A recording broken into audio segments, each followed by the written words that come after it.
Manchester United, they've won a trophy this season. They've got in the top four.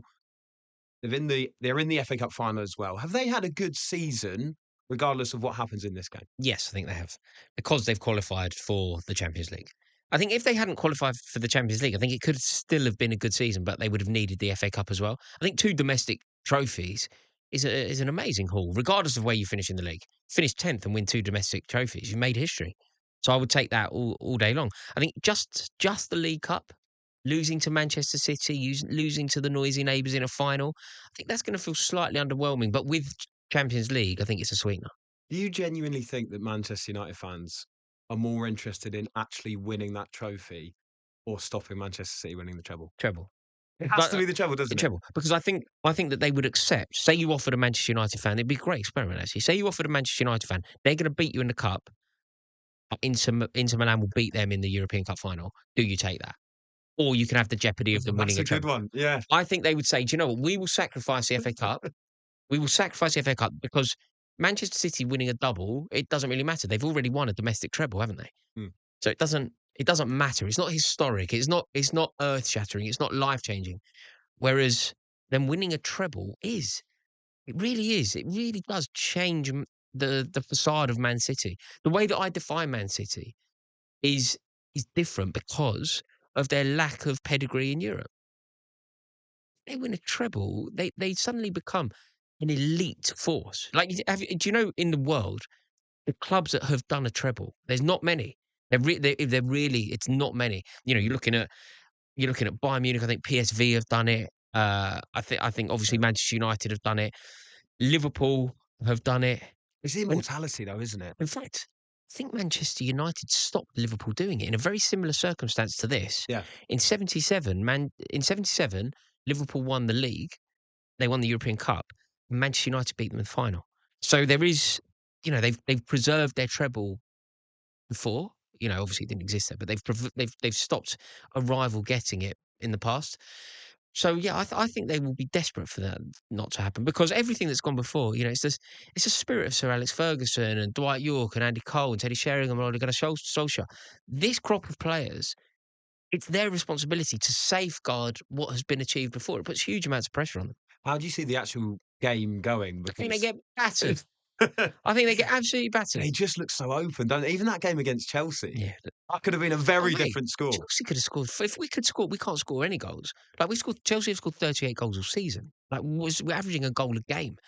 Chelsea could have scored 4 that day. Don't get me wrong. Manchester United could have probably scored 10. We could have still scored 4, and we're not a team that fashion any chances. So I do think it's a worry. I also think that.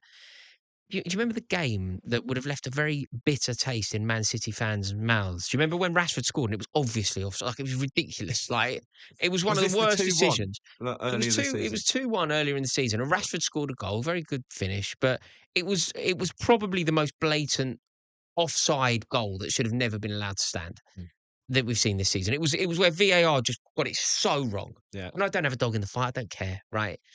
It was the most ridiculous decision that I think I've seen this season. It's definitely the standout in my mind. I think that is going to count against Manchester United now, because obviously Manchester City players lost at Old Trafford. They were ridiculed at Old Trafford. The fans at Old Trafford had a brilliant time that day. And there's now an opportunity for payback, isn't there, at Wembley Stadium? Is there any sense that Manchester United have already won a trophy? This group of players have already won a trophy at Wembley this season, and actually, it was a pretty nothing final in the end, wasn't it? They dominated Newcastle.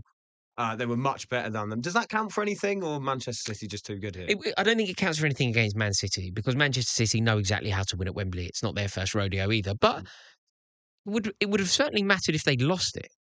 So they're in a better position because they've won a trophy. Because had they gone to Wembley and already lost this season, then we'd be going, well, they haven't got a chance against City. They've already lost to Newcastle. So the fact that they've already got a trophy in the bag takes a little bit of pressure off. The fact that they've got Champions League football takes a little bit of pressure off. Pressure that was piled on because of the treble. That's the problem. But look, I think Manchester United need to look at this as an opportunity. We can stop them. Like you'd rather it be on your shoulders. You'd rather you have the opportunity to preserve your club's legacy rather than maybe say they'd lost the final. It'd be Brighton. They're relying on Brighton. So at least this is Manchester United. At least there's heritage there. Well, yeah, it's down to them, isn't it? Let's talk about City though. What kind of team are you expecting from Pep Guardiola? I mean, that is an extremely difficult question to answer, but he's been quite consistent with his team selections for some of those bigger games this season, hasn't he? Well, he hasn't done what he can do, which is play Gundogan as a holding midfielder in a Champions League final. You know, leave out Fernandinho. He hasn't done that yet. I think that his team almost picks itself. I think, you know, we've heard, haven't we, that Jack Grealish, Kevin De Bruyne have been training well. They're available, and I think that you basically just have to pick your strongest team. Of course, you've got 2 huge games coming up, but you can't go into an FA Cup final against Manchester United thinking about a European Cup final against Inter Milan. You have to take each game. Which out of those two is the harder game for you? I suppose a man who just said Man United are about to get battered. I suppose a European Cup final is hard. I just don't rate Inter Milan either. That's the problem. I think the European Cup final is harder because there's so much pressure on it from a City perspective. There'll be more pressure on it if they're going for the treble, and it's a trophy that they've never won. Bearing in mind, Inter have a little bit of pedigree there. They have they do have the players that can hurt them, and obviously, you know, we can all remember Inter winning that trophy fairly recently. So there is in terms of what's harder, I think the cup final, the FA Cup final is probably a touch more difficult in terms of the opposition, but I think that the occasion is more difficult in Istanbul.